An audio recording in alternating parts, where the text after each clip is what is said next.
Bom dia a todos. Muito obrigado. Eu pedi para apagar essa luz aqui só para ficar mais. Não precisa apagar todas, não, senão até o palestrante dorme. Se ficar tudo escurinho, eu vou dormir aqui com o telefone que vai segurar o microfone.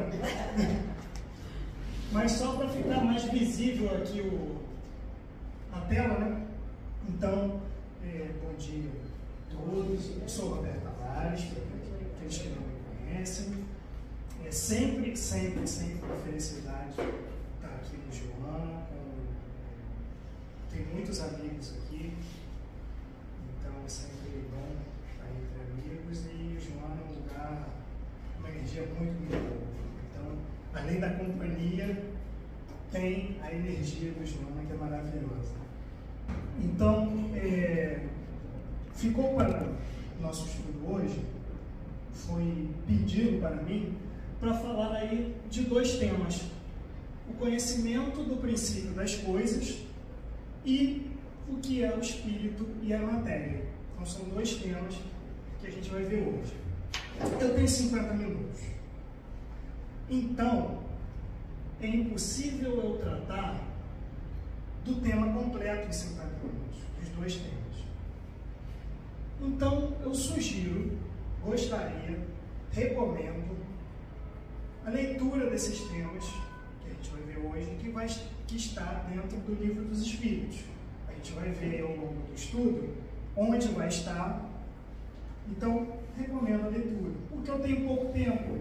Então, pode ser que eu não consiga abordar tudo que está escrito no Livro dos Espíritos. Para além disso, para além da incapacidade, por conta do tempo, de abordar tudo que está lá, o Espiritismo, ele nos traz uma autonomia. Porque quando o Espiritismo nos ajuda a interpretar a palavra do Cristo, quando ele diz que cada um de acordo com a sua obra, quer dizer que cada um é responsável pelas suas escolhas e unicamente vai ter que arcar com o resultado delas. Ora escolhas boas, ora escolhas não tão boas assim, ora escolhas muito ruins, ora escolhas muito boas. Então, de acordo com a obra, a gente vai, de acordo com o que a gente fizer, vai ter um retorno para a gente. Isso dá autonomia para a pessoa.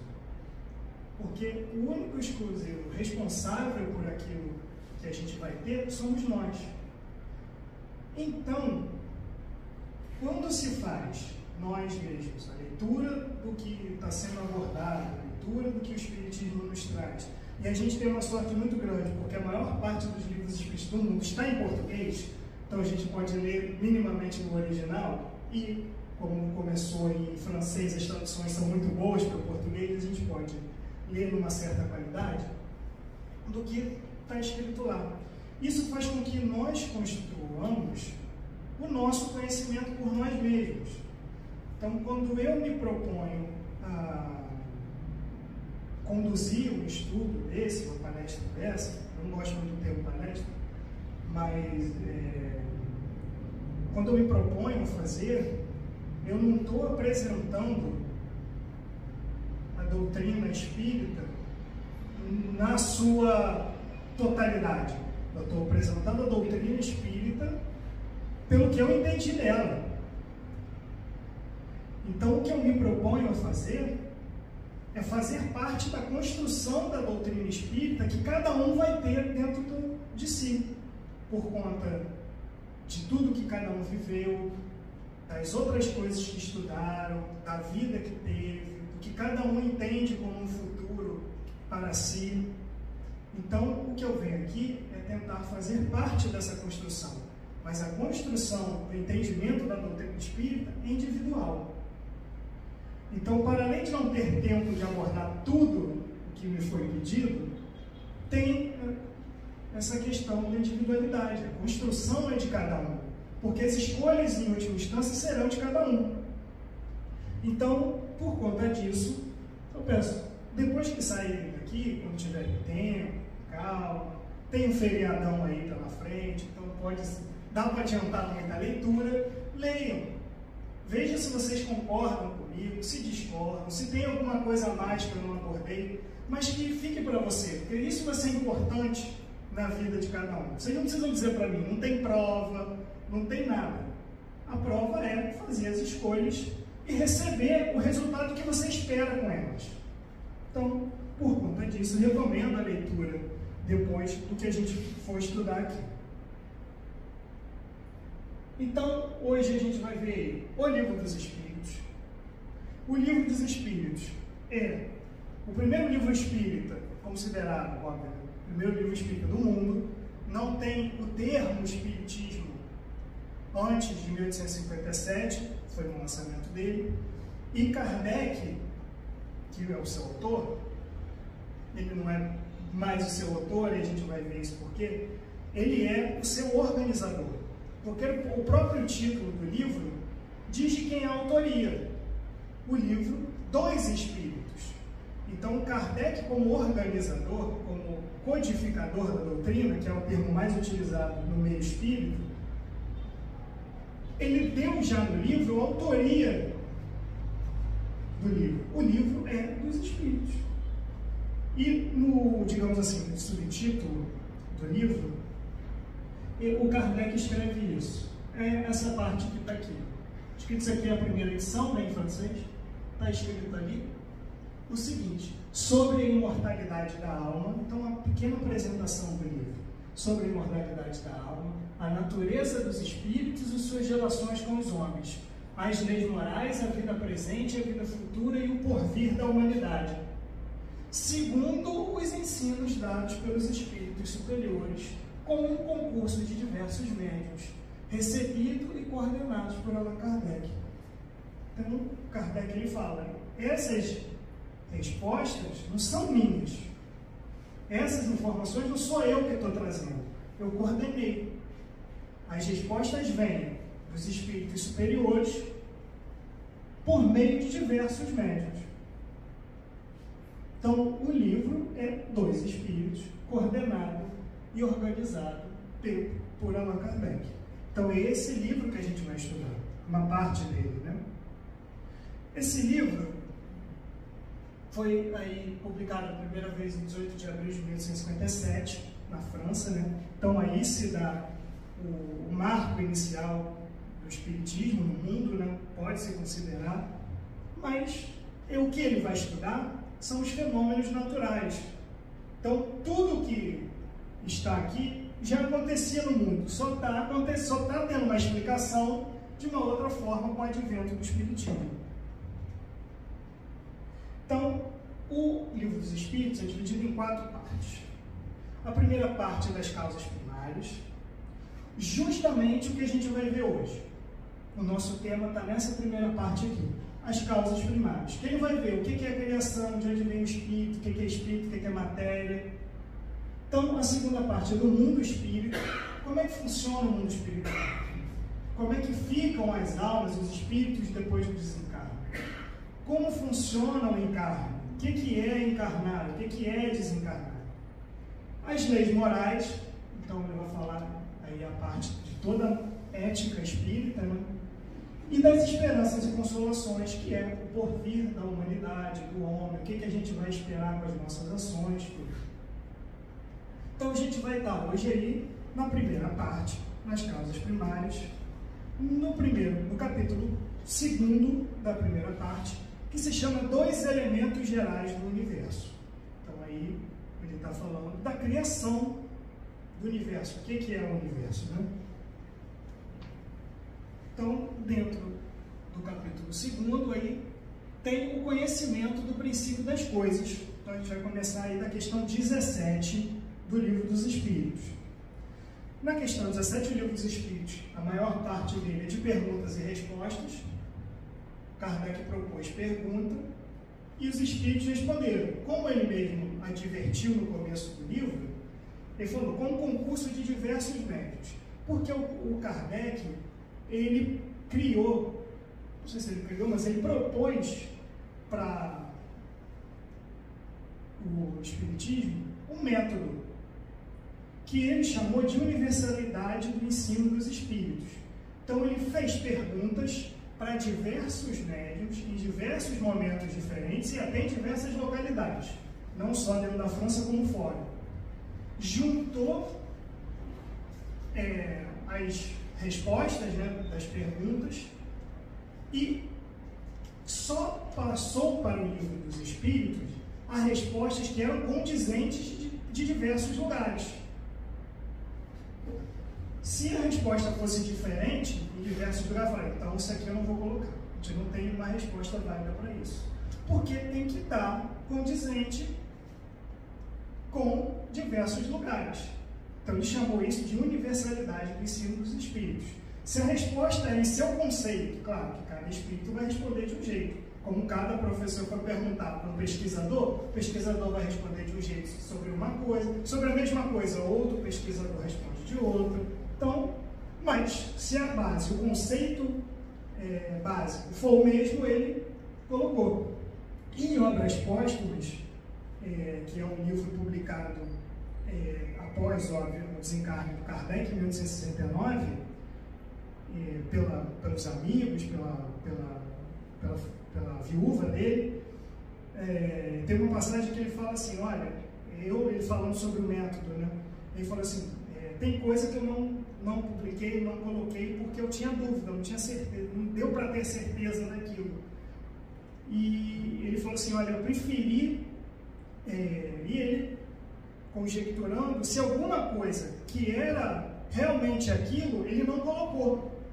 Ele falou, olha, tem certas coisas que podem ter gerado dúvida, mas a maior parte era usável, mas ele preferiu não usar.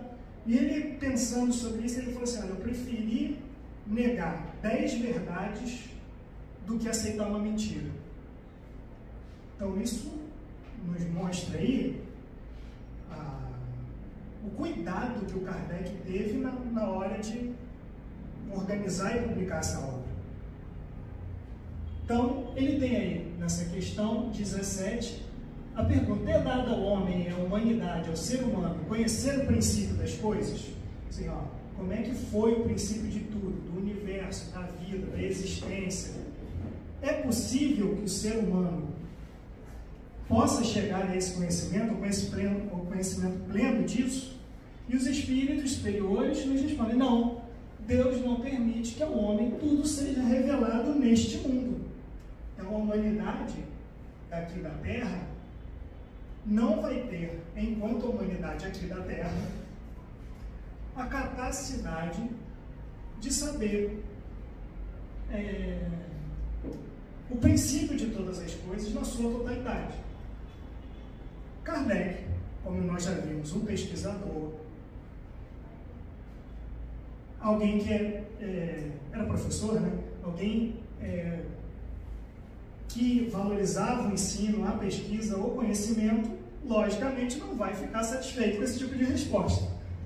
Então, na 18 ele perguntou, penetrará o homem um dia o mistério das coisas que lhe são ocultas? Ele está falando, porque os espíritos falam, ó, vocês não vão conhecer as coisas. Ele falou, tá bom, mas em algum momento será possível conhecer? E os espíritos respondem, o véu se levanta aos seus olhos à medida que ele se depura. Mas para compreender certas coisas, são-lhe precisas faculdades que ainda não possui. Então o espírito melhorou a resposta que ele tinha dado antes. Porque o Kardec melhorou a pergunta. Então ele falou, é possível conhecer? É, mas vocês não vão conseguir ainda, não adianta. Porque falta faculdade para vocês. Falta possibilidade de vocês entenderem. Ainda. Essa palavra é importante, ainda. Porque o espiritismo ele é uma doutrina que entende a progressão do espírito. Então, você, com o passar do progresso espiritual, e aí eu estou falando do espírito como individualidade, com o passar do tempo, a gente vai criando possibilidades. E Kardec faz isso. Na verdade, os espíritos respondem isso quando Kardec faz uma pergunta assim, fala assim, olha, como criança, a criança não consegue fazer tantas coisas, não tem tanta liberdade assim nos seus movimentos, não entende muito ainda seu corpo, mais ou menos assim. Uma criança recém-nascida, por exemplo, não fala, não lê. Então, assim, do mesmo jeito que a criança se desenvolve até o adulto pleno, o espírito também se desenvolve. Nasce simples e ignorante e vai evoluindo até o máximo da evolução espiritual. Então é isso que eles falam aí, ainda vocês não possuem faculdade para isso. Então, como seres humanos encarnados aqui na Terra, vocês não vão conseguir chegar aí, entender o princípio das coisas. Não pode um homem, pelas investigações científicas, penetrar alguns dos segredos da natureza. Então você tem aí o Kardec, um pensador, um professor, alguém muito vinculado com o ensino, com a ciência, não ciência que a gente entende hoje, mas ele falou, ele está no século XVIII, considerado o século das luzes, né? Então você vem aí de um renascimento no século XVII, de uma retomada aí da filosofia, da arte grega, no século XVIII aí o nascimento das ciências positivas, né? Então de uma ciência que tem que provar a coisa materialmente, tem que pesquisar, tem que ver se aquilo está certo, tem que ter materialmente provar, experimentar, ver se funciona, ver se não funciona. Então ele está no bojo aí desse tipo de fazer científico, desse tipo de método de criar e guardar conhecimento, né? Pesquisa, testa, vê se dá certo, se não der certo, porque não deu, então testa outra coisa. Então, Kardec está ligado a esse mundo. Então, Kardec pergunta, vem cá, mas nas investigações científicas você não vai conseguir descobrir as leis naturais, não vai descobrir, entender as coisas que acontecem no mundo? Os espíritos respondem, a ciência lhe foi dada, olha só, a ciência com C maiúsculo, né? Aí você pode entender aí a ciência como um método de você conseguir conhecimento e guardar esse conhecimento, né? Para passar, para acumular conhecimento, né? Então a ciência lhe foi dada para seu adiantamento em todas as coisas. Ele, porém, não pode ultrapassar o limite que Deus estabeleceu. Então ele está falando, a ciência é útil sim, lhe foi dada para você conseguir conhecimento, para adiantamento do próprio espírito, mas tem um limite dado a isso. Então aqui os espíritos citam que o limite é dado por Deus. Como que a gente deve interpretar o limite dado por Deus? Não é que Deus fala assim, você não pode fazer isso, porque...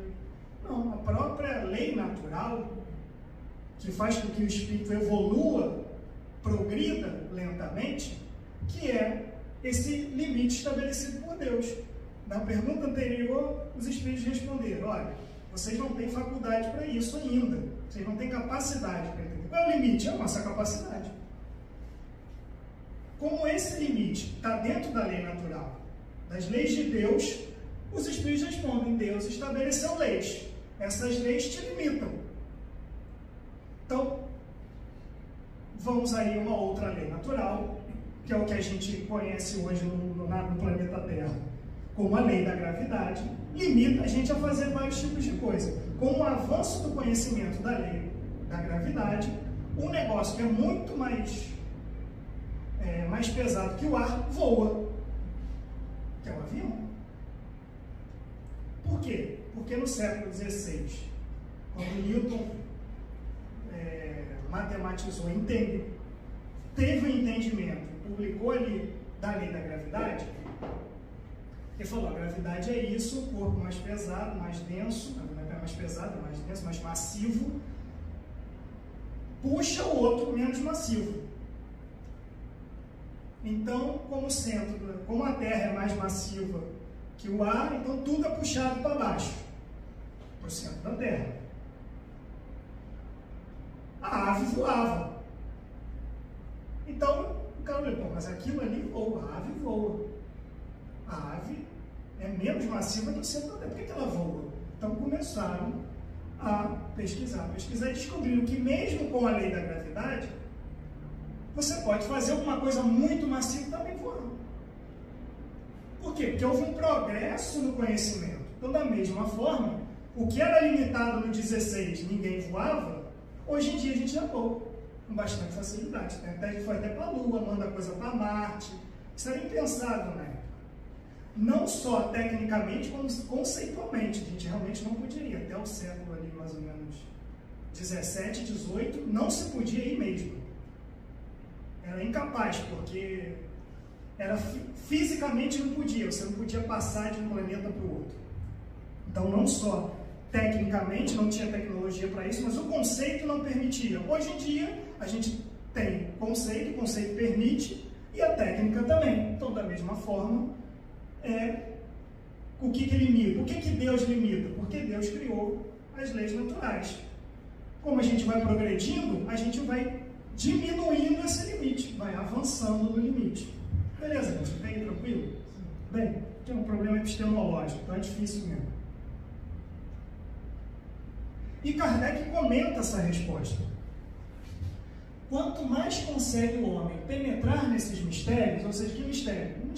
No mistério da natureza, de entender as leis naturais, de entender o mundo, tanto maior admiração lhe devem causar o poder e a sabedoria do Criador. Entretanto, seja por orgulho, seja por fraqueza, sua própria inteligência o faz joguete da ilusão. Aí ele está falando que tem que, na hora de construir conhecimento, de armazenar conhecimento, para a gente continuar entendendo que há um Criador.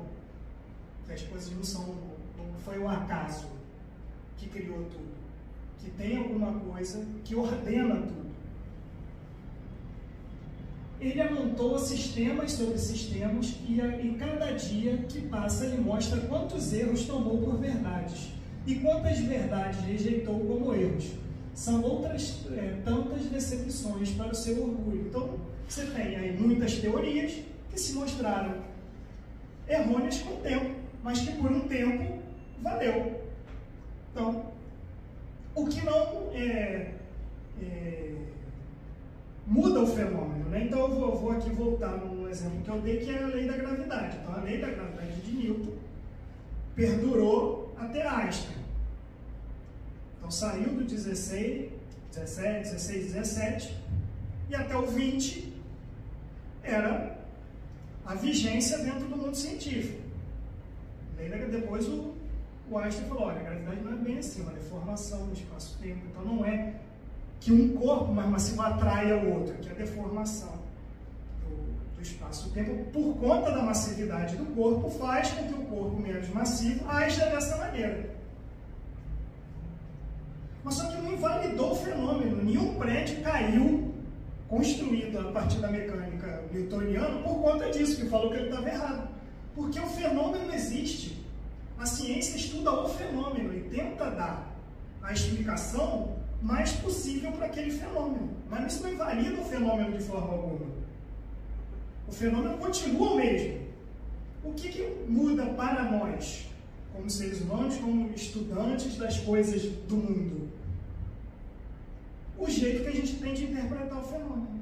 Como é que eu vou explicar esse fenômeno? Do 16 ao 20, explicava-se através da teoria newtoniana. Do 20 para diante, a gente está aí vigorando na explicação da lei geral da gravitação do Einstein. E daqui para frente pode aparecer, espero que apareça, tenho certeza, inclusive, que aparecerá, alguém que vai usar o conhecimento gerado pelo Newton, pelo Einstein, para criar algo melhor ainda, uma interpretação, uma explicação bem melhor. Então aí está os limites. Aí está quando ele fala os erros gerados, mas os erros que possibilitam o avanço, que a gente vai, a partir do conhecimento produzido, melhorando, refinando esse conhecimento. É meu lado científico falando. Embora isso seja de filosofia. Então, aí na questão 20, dado é ao homem receber, sem ser por meio das investigações da ciência, comunicações de ordem mais elevada acerca do que lhe escapa ao testemunho dos sentidos, ele está falando, é só pela ciência que a gente tem como conseguir conhecimento, ou existe através de uma revelação esse conhecimento? Isso é muito importante, porque ele está fazendo exatamente isso. Ele não está fazendo ciência positiva, como se fazia na época dele. Ele está arguindo o espírito. Isso não era ciência positiva na época, ainda não é hoje. Então ele está fazendo exatamente isso aqui que ele está perguntando. É só pela ciência? Ou isso aqui que eu estou fazendo é viável? É possível? É um método de conseguir conhecimento? E os espíritos respondem: sim, se o julgar conveniente, Deus pode revelar o que a ciência não é dada a aprender. E eu aqui cito um exemplo que aconteceu no Brasil com os livros do André Luiz. Os livros do André Luiz foram publicados a partir de 40 e pouco, 50, 40 e muito e 50. E lá o André Luiz falou de aerógrafos, de televisão, de como ele na última encarnação foi médico, falou de muitos procedimentos médicos, muitas máquinas usadas pela medicina do plano espiritual, que não sentia, aquilo era completamente um absurdo para a gente, para a humanidade daquela época. Tem mais ou menos uns 10 anos, acho que foi em 2013, 2014, um grupo de médicos da UFJF, em termos de estudo de religião, hoje em dia no Brasil é o que tem mais produtividade e mais gente boa fazendo, o UFJF. Os caras de lá são muito bons. E tem a Associação Médica Espírita de Minas, por conta disso, é bastante avançada em pesquisa, né? Eles publicaram, foi uma revista de endocrinologia internacional, eles publicaram que a obra do André Luiz adiantou em 50 anos coisas que a ciência só ia saber, só ia se comprovar cientificamente depois. Então, o que ele escreveu em 40 só foi comprovado nos anos 2000, 50 só foi comprovado nos anos 2000. Eles publicaram um artigo, parece que poderia ter publicado, na revista internacional, de nome. Não tem equalizado no internacional, mas com um conceito bom de ciência. Então, é exatamente isso aí, pode. Aí vai de vocês aí o que fazerem com isso aí. Porque a partir do momento que eu falo assim, ó, tem isso e isso. Se um pesquisador, e é isso que as associações médicas espíritas fazem, bom, se ele está falando que isso é possível, vamos pesquisar. Vamos fazer dessa revelação, né, que é o termo mais correto para isso, dessa revelação, vamos prová-la.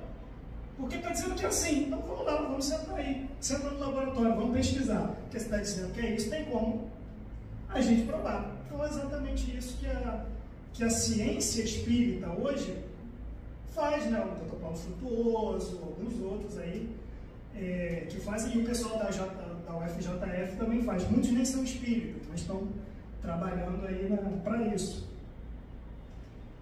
Beleza? Até aí, gente? Tranquilo? E Kardec comenta, por essas comunicações é que o homem adquire, dentro de certos limites, o conhecimento do seu passado e do seu futuro. Então, ele está falando do passado como espírito imortal, né? O que é a criação, o que é o universo. Do seu futuro, como é que será, o que vai acontecer, o que pode acontecer, quais são as possibilidades. Isso tudo.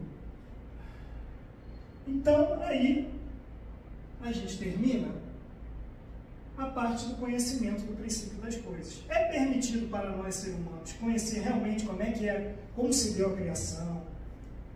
A gente não é capaz disso ainda. Mas o espiritismo, como a Nancy falou, ou consolador, ele consola falando, pelo menos a mim me consola, tá? Eu sou espírita por escolha. Eu escolhi ser. Porque as respostas que eu encontrei no espiritismo, eu gostei mais do que todas as outras doutrinas. Aí eu estou falando de religião e filosofia, tá? As outras doutrinas, eu gostei mais das respostas que dão. Porque aí ela fala para mim assim, ó, isso para você não vai dar, por enquanto. Mas se você trabalhar aí, pode ser que dê. Vai dar, né? em algum momento. Mais rápido ou menos rápido vai depender de muitos fatores, inclusive eu. Então, olha, vai dar, segue, caminha aí que um dia você vai conseguir. Então, isso me consola como ser humano, porque eu gostaria muito de conhecer tudo. É possível? Só vai ser nessa vida, que me consola também, porque eu tenho 80, no máximo 100 anos aí, para conhecer tudo, não vou conhecer. Tem uma porção de livro lá que eu não consegui ler tudo, né? Livro de graduação, você lê o capítulo 2 e não lê o livro inteiro. Eu queria ler o livro inteiro, mas não dá, tá lá no instante. Enfim, então aí a gente passa aí pelo conhecimento das coisas, que atualmente a gente não vai poder, mas a gente poderá.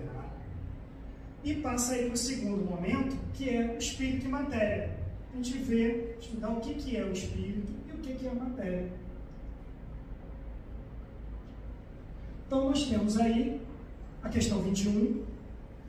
Então estou seguindo a sequência, né? Não pulei ainda nenhuma, graças a Jeová.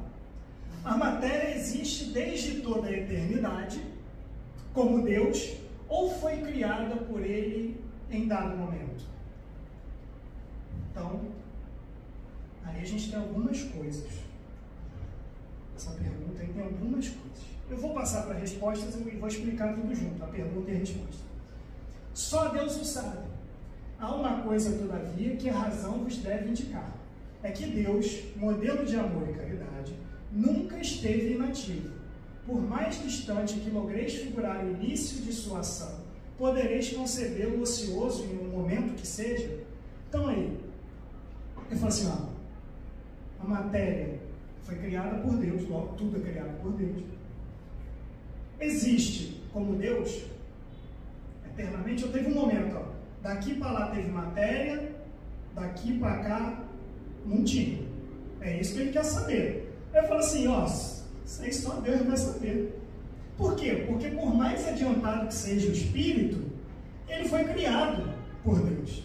Então tinha um momento que tinha o espírito e tinha um momento anterior que não tinha o espírito que respondeu isso aí.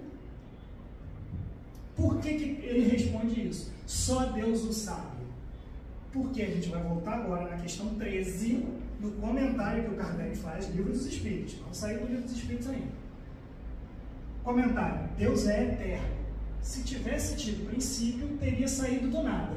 Ou então também teria sido criado por um ser anterior a ele. É assim que, pouco a pouco, retomamos ao infinito e à eternidade.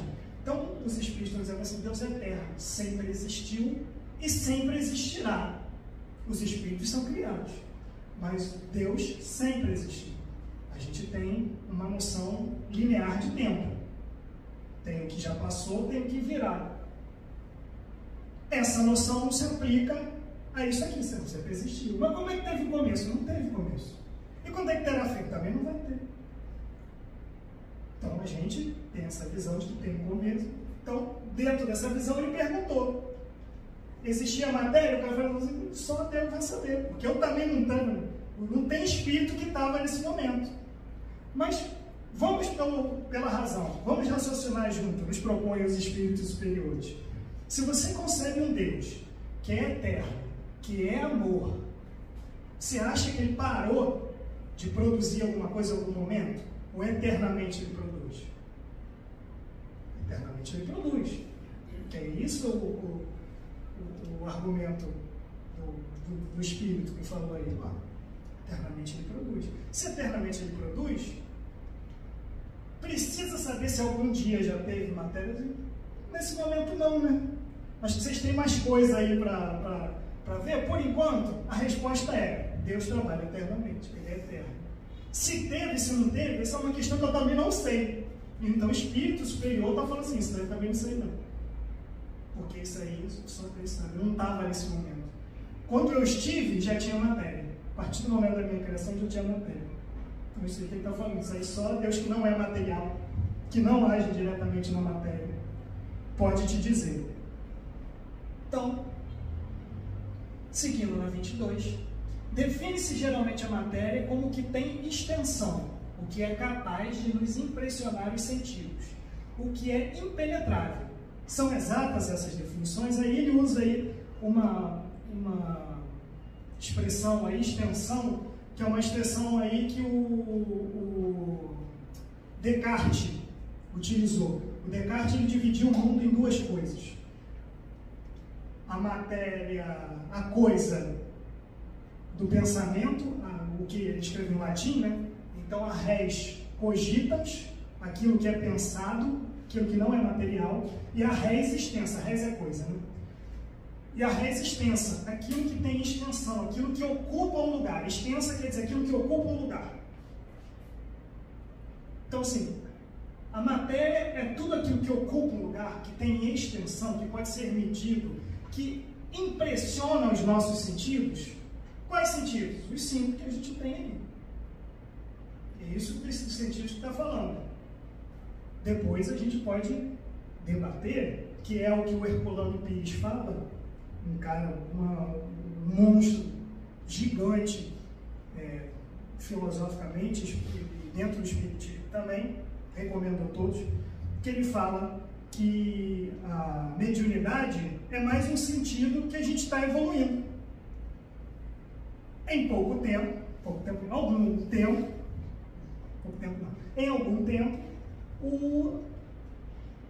a mediunidade só vai ser mais um sentido, como a visão, como o olfato, como o paladar.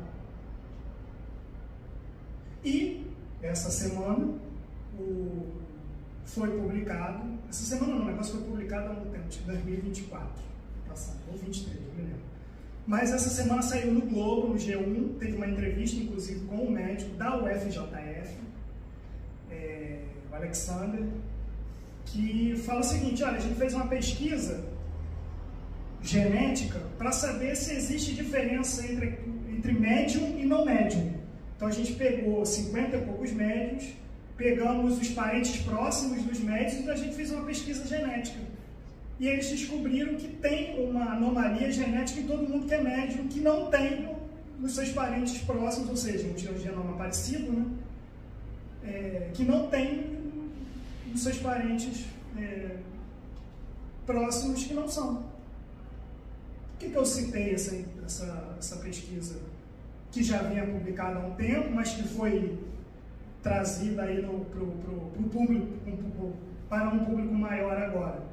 Porque isso, para mim, ajuda aí a dar um embasamento científico para o que o Herculano Pires está falando. Olha, é uma mutação genética, como todas as outras mutações genéticas, se o Darwin tiver certo, vai fazer com que a espécie evolua naquela mutação. Então é bem possível, usando aí essa pesquisa atual, que daqui a pouco todo mundo seja médium. Daqui a pouco, eu de novo, né? É porque eu penso, se você for pensar como espírito imortal, é daqui a pouco. Mas se for pensar como encarnado, vai demorar muitas gerações. Mas é mais maluquice da minha cabeça. Enfim, o que é a matéria? Voltemos à matéria, depois desse grande parêntese que eu abri. Do vosso ponto de vista, elas são assim, a matéria é isso, tudo que você consegue tocar, ver, sentir, gerar. Mas a matéria existe em estados que você ignora. Pode ser, por exemplo, tão etéreo e sutil que nenhuma impressão vos causa aos sentidos. Contudo, é sempre matéria. Para vós, vocês não seriam. Então, tem matéria que é matéria, que a gente não considera.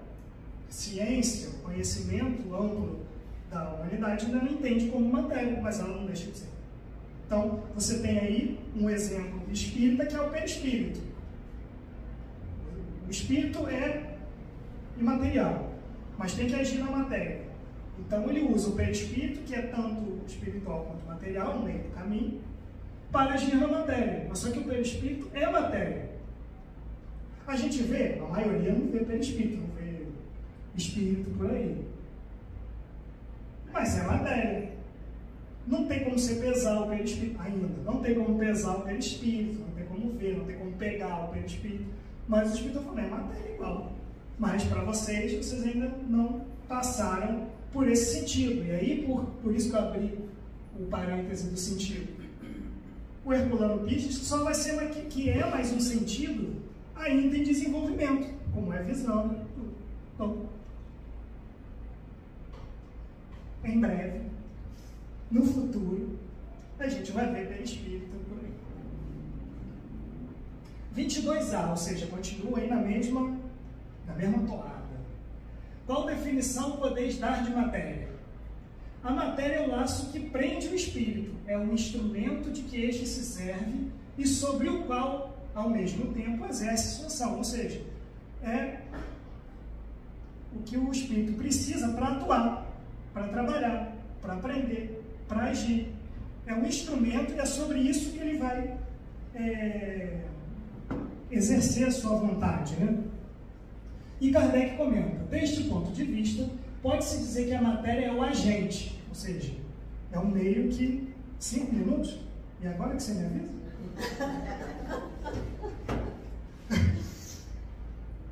Que atua aí sobre a matéria. Então, ele é o meio e o lugar que ele precisa atuar. Então, para a gente encerrar, vamos ao último tema. Espírito. Então, o Kardec pergunta o que é espírito. Mesmo jeito que ele perguntou o que é matéria, ele perguntou o que é o espírito. O princípio inteligente do universo. E aí abre um parêntese.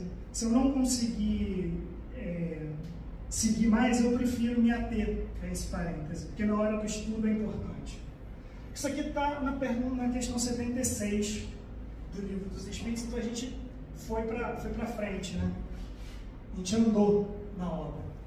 Qual é a definição que se pode dar dos espíritos?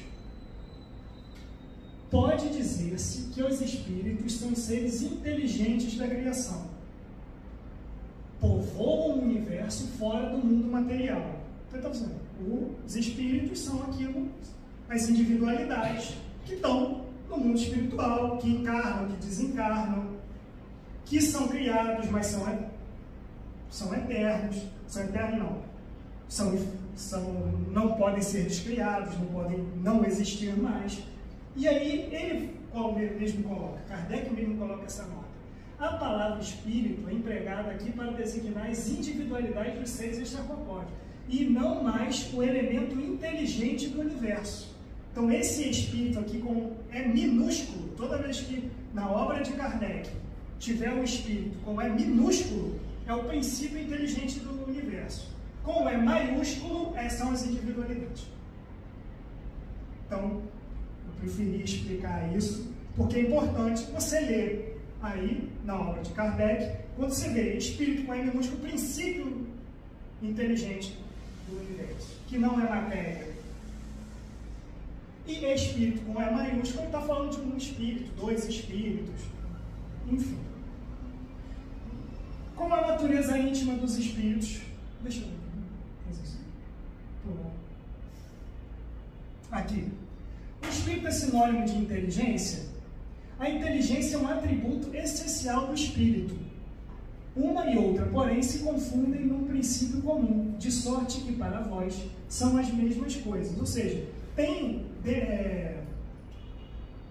na filosofia, a gente usa muito, a gente lê muito, quando vai falar de inteligência, de vontade, a gente usa o termo espírito. A gente não usa. Mas você usava-se muito o termo espírito.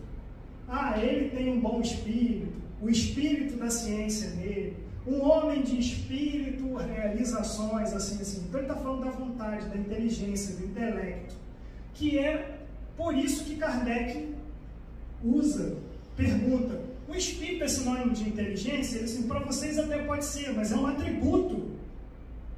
A inteligência é só um atributo, mas para você podem ser sinônimos.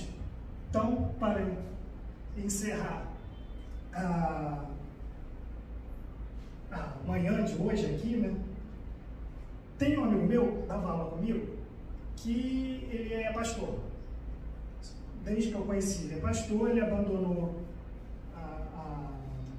o magistério e ficou só no pastoreio. Ele pastor porque a religião dele é uma profissão, né? Ser pastor é uma profissão, é remunerado, então ele pode viver disso, não é um problema para eles. E teve um dia que eu estava me despedindo dele e tal, eu tenho a mania de chamar todo mundo de irmão. E eu falei, irmão, pô, vai com Deus aí e tal. Aí ele, pô, cara, beleza, vai com ele também, ó, aqui o céu te acompanha. Beleza, sou professor de filosofia, né, cara? As pessoas falam um negócio desse pra mim, aí eu peguei o carro, fui dirigir, graças a Deus não bati, porque eu fui o caminho inteiro pensando nisso. Aí eu falei assim, pô, se eu te acompanho, o que é pior? A minha especialidade é a história da ciência, da astronomia. Então eu estudei um pouco sobre céu. Eu falei, beleza.